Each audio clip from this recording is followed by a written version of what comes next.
नमस्कार दोस्तों, आप देख रहे हैं आपका favourite YouTube channel commerce star और मैं हूं आपका दोस्त उदय शुक्ला।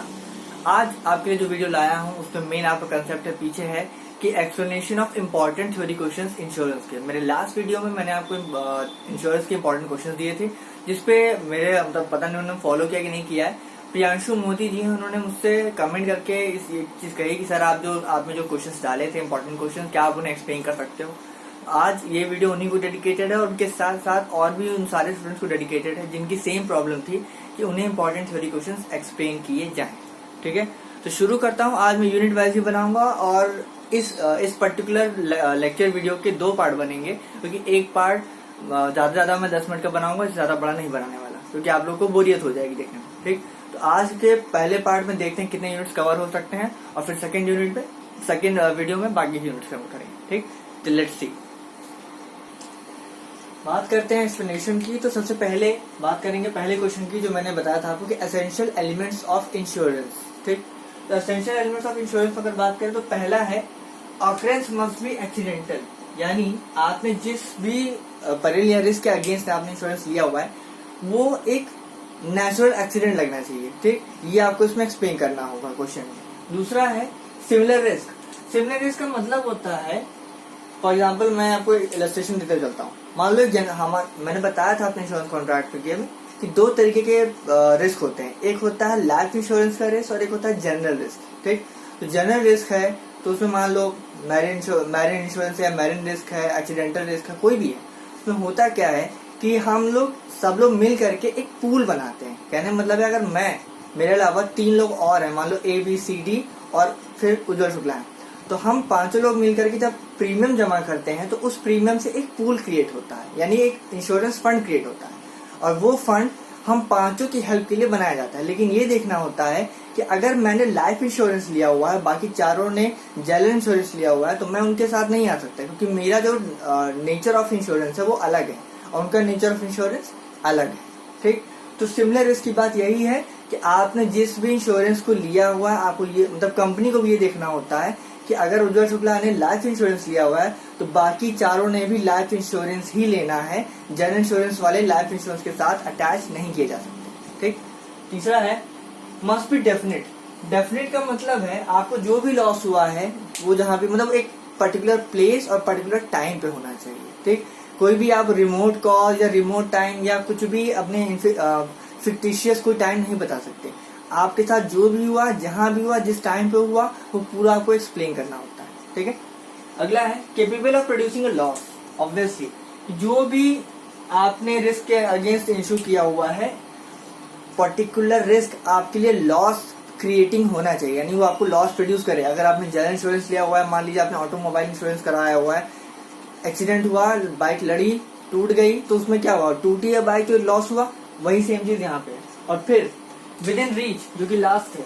विद इन रीच का मतलब है यहाँ पे मेन पैसों से मतलब है कि आपने जो भी इंश्योरेंस करवा के रखा हुआ है वो कंपनी के भी विद इन रीच हो, यानी विद इन दी पॉकेट हो।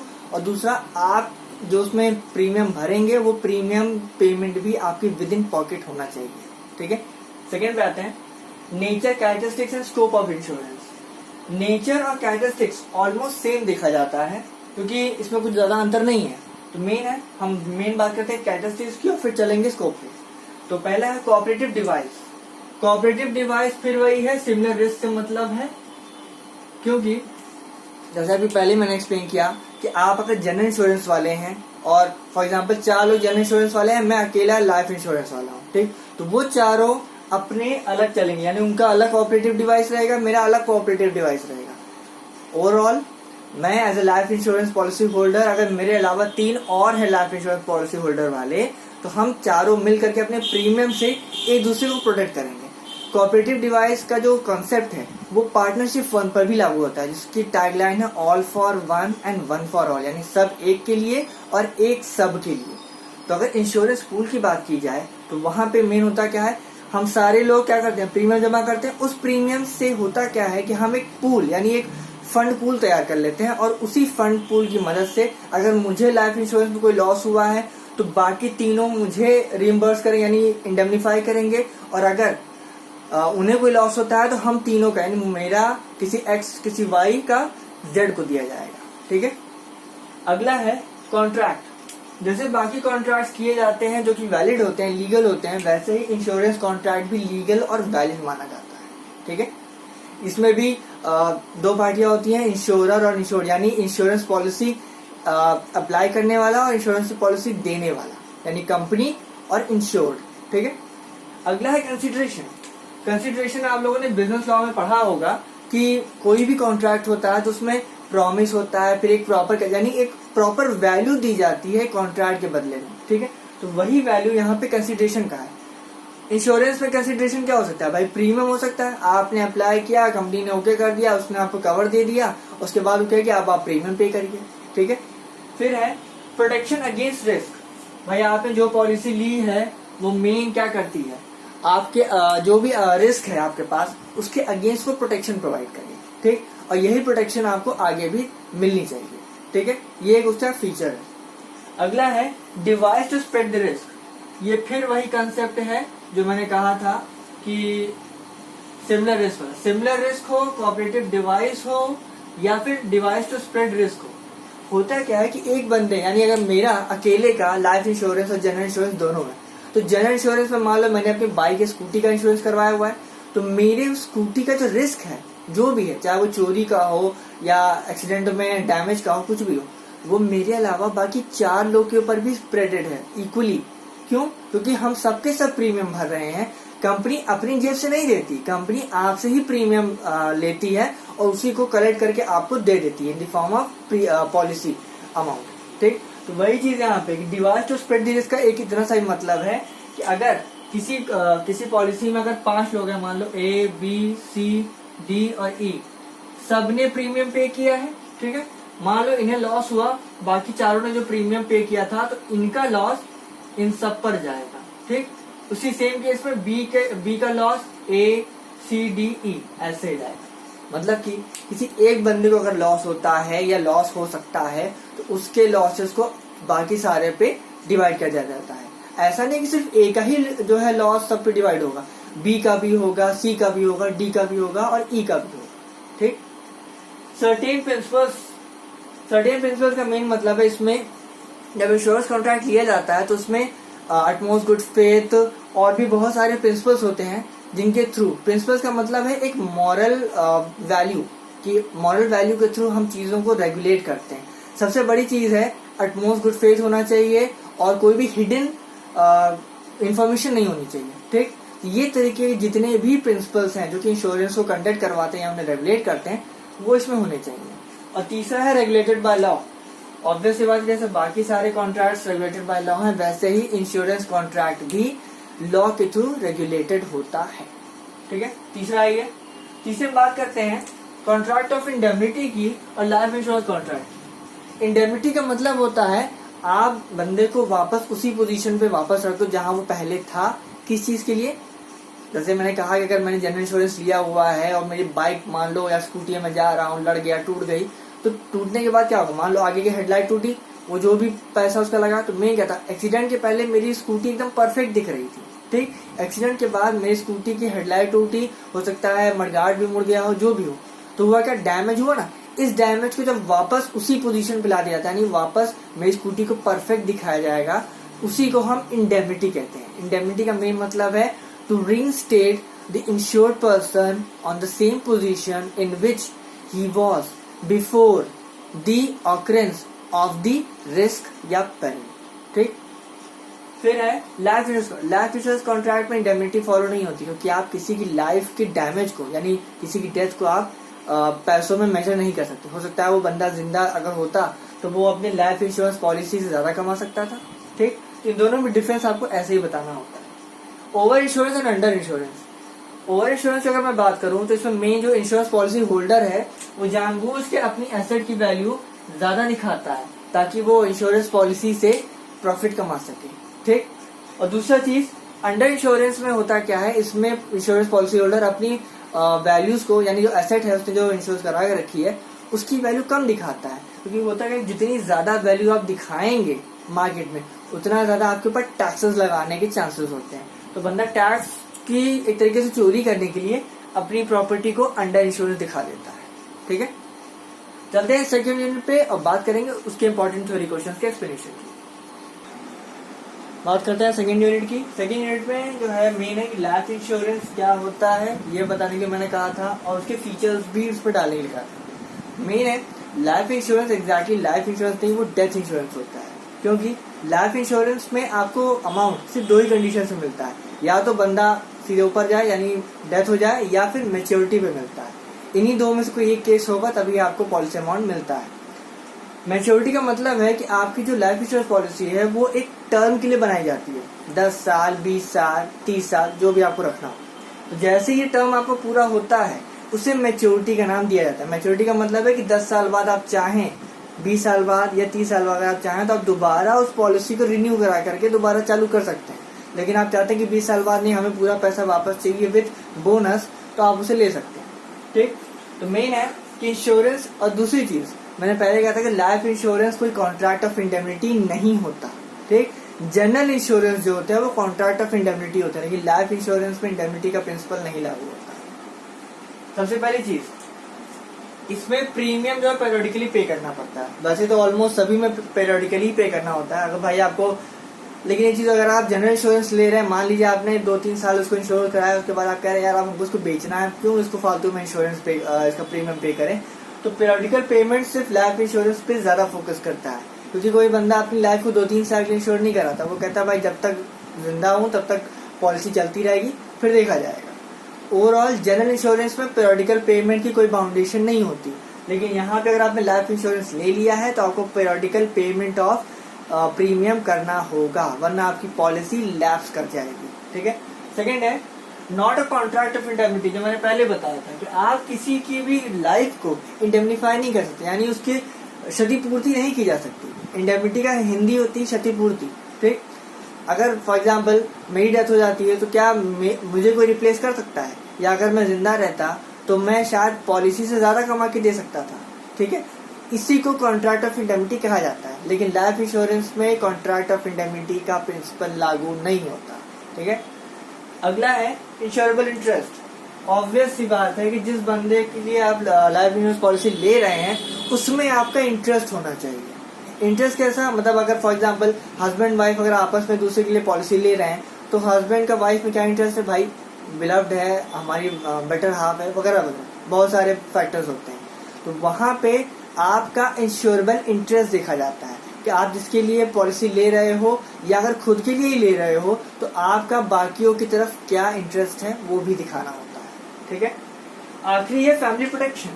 ये फैक्टर ऑलमोस्ट सबके लिए इम्पोर्टेंट होता है कि भाई अगर आप जान रहे हो कि आप अकेले कमाने वाले हो, बाकी लोग अभी कमाते नहीं हैं या जब भी कमाना शुरू करेंगे, तो अगर आप for example pre mature death पे जाते हो, यानी 60 साल के पहले अगर आपकी मौत होती है, इन दैट केस कम से कम आपकी लाइफ इंश्योरेंस पॉलिसी उन्हें सपोर्ट कर पाएगी फाइनेंशियली।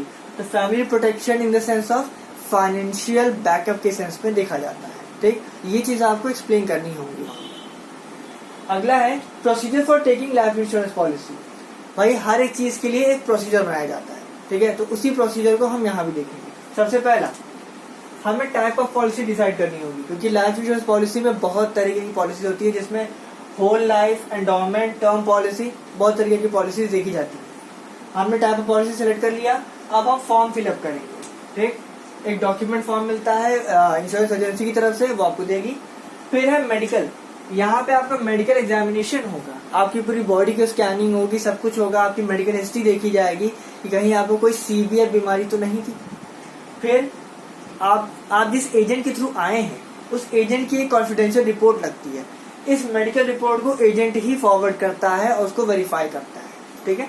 अगला है फिर आपका प्रपोजल फॉर्म पहुंचेगा कंपनी के पास, कंपनी उसे स्क्रूटिनाइज करेगी, उसे पूरा वेरीफाई करवाएगी और उसके बाद आपको प्रूफ ऑफ एज भी जमा करना होता है। कुछ लोग होते हैं इसमें फ्रॉड कर जाते हैं, क्योंकि ज्यादा एज होगी तो प्रीमियम अमाउंट ज्यादा हो जाता है। कम एज में अगर आप पॉलिसी ले रहे हैं तो आपका प्रीमियम अमाउंट भी कम होता है। ठीक है, तो प्रूफ ऑफ एज आपको देना होता है, जो कि हाई स्कूल की मार्कशीट और सर्टिफिकेट की कॉपी के थ्रू वेरीफाई किया जाता है। प्रीमियम पेमेंट, भाई इसके बाद आपको क्या है, भाई कंपनी ने फॉर्म एक्सेप्ट कर लिया, प्रपोजल एक्सेप्ट कर लिया, अब आपको प्रीमियम पे करना है। प्रीमियम पे किया, आपका रिस्क शुरू हो गया, यानी आपको जो कवर है उसको स्टार्ट कर दिया गया।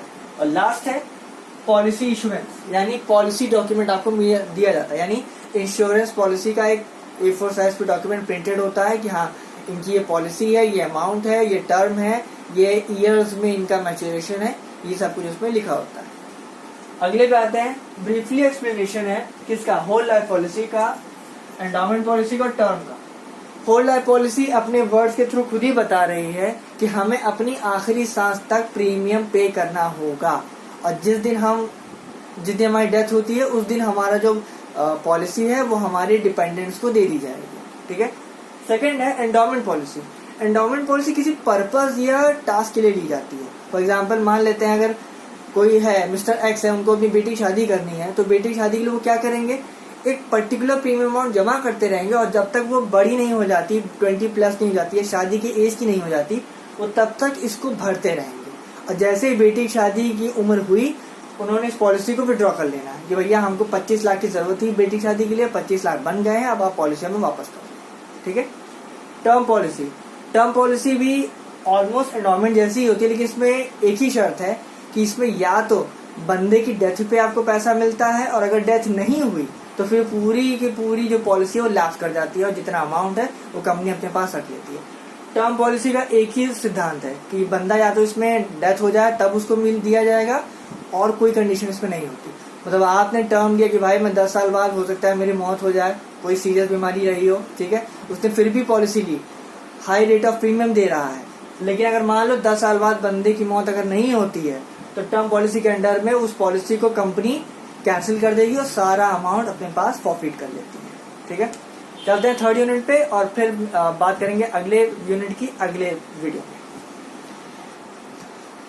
थर्ड यूनिट की बात करते हैं। थर्ड यूनिट में आपके मैंने क्वेश्चन कहा था पहला कि factors affecting premium of life insurance policy. ठीक है। पहला है मोर्टेलिटी।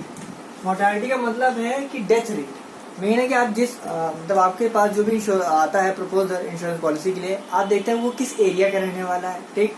फिर वहाँ के एरिया के में जो लाइफ एक्सपेक्टेंसी है, मीन्स कि लोग किस साल तक जिंदा रहते हैं, या किस एज तक लोगों की मौत होती है, उसको देखा जाता है, और उसको देखते हुए हम फिर लाइफ इंश्योरेंस पॉलिसी का जो प्रीमियम है उसको डिसाइड करते हैं। अगर जिस एरिया में बंदा रह रहा है, जिसने प्रपोज किया है, वो अगर वहां पे अगर लोग लाइफ एक्सपेक्टेंसी सिर्फ 50 ईयर्स की है, यानी 50 साल तक लोग जिंदा रहते हैं, उसके बाद उनकी डेथ रेट बहुत हाई है, तो उसके हिसाब से पॉलिसी प्रीमियम भी बहुत हाई रखा जाता है। ठीक। क्योंकि कंपनी के ऊपर रिस्क ज्यादा हो जाता है। लोडिंग का मेन मतलब है कि आप जब पॉलिसी जो अप्लाई करते हैं, तो वहां पे बहुत सारे वो लेवल से होकर गुजरती है। ठीक। उसमें एडमिनिस्ट्रेशन कॉस्ट और बाकी पॉलिसी फ्रेमिंग कॉस्ट, बहुत सारे कॉस्ट होते हैं, जिसमें आपके कॉस्ट मतलब कंपनी का कॉस्ट लगता है, तो उस कॉस्ट की रिकवरी के लिए भी कंपनी आपके ऊपर ही लोड डालती है, और अल्टीमेटली वो आपके जो लाइफ इंश्योरेंस पॉलिसी के जो प्रीमियम है उसे बढ़ा के करती है। ठीक। तीसरा है इंटरेस्ट। मेन है अगर कुछ जो इंश्योरेंस पॉलिसी होल्डर्स होते हैं वो कंपनी को एडवांस में प्रीमियम जमा कर देते हैं। ठीक। Not on the expiry of the term. तो जब एडवांस में जमा होता है, तो इस एडवांस पेमेंट की वजह से कंपनी को अच्छा खासा प्रॉफिट हो जाता है। ठीक। कंपनी करती क्या, इस एडवांस्ड प्रीमियम पेमेंट को कहीं ना कहीं लगा देती है, इन्वेस्ट कर देती है, और उस पर इंटरेस्ट अर्न हो जाता है। ठीक। इंश्योरेंस कंपनी की बात कर रहा हूँ, इंश्योरेंस कंपनी को इंटरेस्ट अर्न होता है। उस अर्निंग को कंपनी करती क्या है, इसकी जो अर्निंग होती है, मतलब आपके प्रीमियम के थ्रू, उसमें से इंटरेस्ट को माइनस कर देती है। ठीक। और फिर एग्जैक्टली जो अमाउंट आता है उसको पर मंथ या क्वार्टरली, हाफ ईयरली या एनुअली, जैसा आपने कंपनी के साथ कॉन्ट्रैक्ट किया हो उसके अकॉर्डिंग वो उसको सेट करती है। ठीक। अगला है प्रीमियम कैलकुलेशन मेथड। मैंने कहा था एक्सप्लेन करने के लिए, जिसमें नेचुरल प्रीमियम प्लान वही है जैसा हम लोग नॉर्मली जानते हैं कि हर साल हमें पे करना है। ठीक। अगर लाइफ इंश्योरेंस पॉलिसी है तो जब तक जिंदा हो तब तक पे करते रहो, और जिस दिन डेथ होती है आपके नॉमिनीज को आपकी पॉलिसी अमाउंट दे दी जाती है। लेवल प्रीमियम प्लान की अगर मैं बात करूं, तो लेवल प्रीमियम प्लान इसके ठीक उलट है। इसमें होता क्या है कि पॉलिसी का जो अमाउंट है, मान लो पॉलिसी का अमाउंट 25 लाख रुपए है, तो 25 लाख तक पहुंचाने के लिए आपको 25 लाख के बराबर के प्रीमियम को पे करना होता है। इस लेवल को लाने के लिए कंपनी करती क्या, या तो आपकी पॉकेट के according high rate of premium कर दें, या फिर एक एवरेज रेट ऑफ प्रीमियम कर दें। तो मान लो ये एवरेज रेट ऑफ प्रीमियम क्या होगा, 20 साल या 25 साल में कंप्लीट हो रहा है, तो 25 साल बाद आपको कंपनी 25 लाख रुपए पे कर देगी। लेकिन कब, जब आप लेवल प्रीमियम प्लान के अंडर में 25 साल तक लगातार 25 लाख पहुंचाने के लिए आपने प्रीमियम पे किया होगा तो। ठीक है, अगला है मोर्टालिटी टेबल्स। मोर्टालिटी टेबल्स वही ऊपर वाला ही है, इसमें भी आपके एरिया को देख करके आपके जो पॉलिसी प्रीमियम है उसको मतलब डिसाइड किया जाता है। अगर किसी एरिया में बहुत high rate of death rate है तो वहां ज्यादा रेट ऑफ प्रीमियम पॉलिसी होगा, कहीं पे कम है तो जो पॉलिसी प्रीमियम है वो कम होगा। ठीक, कहीं पे एवरेज है तो एवरेज होगा। ठीक है, आखिरी है process for settlement of maturity claims. तो अगर आप लाइफ इंश्योरेंस में अगर हैं, ठीक, तो लाइफ इंश्योरेंस के अंदर में क्या होगा, सबसे पहले पॉलिसी डॉक्यूमेंट आपको प्रोड्यूस करना होगा, फिर एज प्रूफ। एज प्रूफ इस वजह से क्योंकि जिस टाइम आपने अप्लाई किया होगा, मान लीजिए आप 30 से नीचे थे या 20 से नीचे थे, लेकिन जब आप पॉलिसी को क्लेम कर रहे हैं उस समय कि हमको अमाउंट चाहिए, तो आपने किया क्या, आपकी उस समय एज आपकी बढ़ी हुई दिखी। ठीक है, तो कंपनी करती क्या है, जो भी एक्स्ट्रा एज आपकी बढ़ती है, मान लीजिए आपने अंडर 20 में आपने पॉलिसी ले ली थी और आपने 60 ईयर्स के बाद प्रीमियम मतलब पॉलिसी ले रहे हैं, तो वहां पे क्या है, आपकी एज बढ़ी, उस इंक्रीज इन एज की वजह से कंपनी को और ज्यादा रिस्क हुआ। तो उस ज्यादा रिस्क को कवर करने के लिए कंपनीज करती क्या है, आपसे थोड़ा सा एक्स्ट्रा पेमेंट लेती है, उसको कैलकुलेट करती है, बकायदा एक्स्ट्रा पेमेंट ले करके तब वो आपको प्रॉपरली देती है। तो एज प्रूफ भी आपसे मांगा जाता है कि भाई एज प्रूफ भी प्रोड्यूस करिए, तभी तो हम जान पाएंगे कि एग्जैक्टली आप उसी एज के हैं या आपकी एज थोड़ी बढ़ी है। क्रॉस चेकिंग ऑफ लोन, इसको इस वजह से क्योंकि लोग पॉलिसी डॉक्यूमेंट को सरेंडर यानी मॉर्गेज यानी जिससे सिक्योरिटी कहते हैं के अगेंस्ट लोन उठाते हैं। तो जब आपकी मैच्योरिटी क्लेम आते हैं तो कंपनी सबसे पहले ये चेक करती है कोई लोन तो नहीं है। अगर लोन नहीं है तभी आपके पॉलिसी क्लेम को एक्सेप्ट किया जाता है। ठीक है, अटेस्टेशन ऑफ थंब इम्प्रेशन, अगर पॉलिसी होल्डर जिसने पॉलिसी ली है वो अनपढ़ है, इलिटरेट है, उसको पढ़ना लिखना नहीं आता, तो वो अपने अंगूठे और निशान अटेस्ट करवाएगा कि हाँ कि मैं ही उज्ज्वल शुक्ला हूँ या मैं ही सो एंड सो हूँ, थंब इम्प्रेशन लगाएगा और नीचे अटेस्टेशन के साइन होते हैं कि हाँ, और नीचे वो खुद भी अपना नाम लिखवाता है कि ये मेरा ही थंब इम्प्रेशन है, आप इसको प्लीज एक्सेप्ट करिए। अगला है stamp of ₹1 on admission of age. तो भाई जब आपके एज का एडमिशन हो जाता है, पॉलिसी डॉक्यूमेंट भी आपके एक्सेप्ट कर लिए जाते हैं, तो कंपनी आपको ₹1 का स्टैम्प पेपर थ्रू पोस्टेज आपको भिजवाती है कि हाँ भाई अब आपका एक पॉलिसी क्लेम एक्सेप्ट कर लिया गया, अब आप आकर के चेक के थ्रू अपना पॉलिसी अमाउंट ले सकते हैं। ठीक है, तो आज के वीडियो में इतना ही कर रहा हूँ। अगले वीडियो में मैं आपको बाकी के 2 यूनिट समझाऊंगा, तब तक इस वीडियो को देखिए और कोई दिक्कत हो तो वीडियो के लास्ट में अपने कमेंट्स को पोस्ट कर देना। Thank you so much.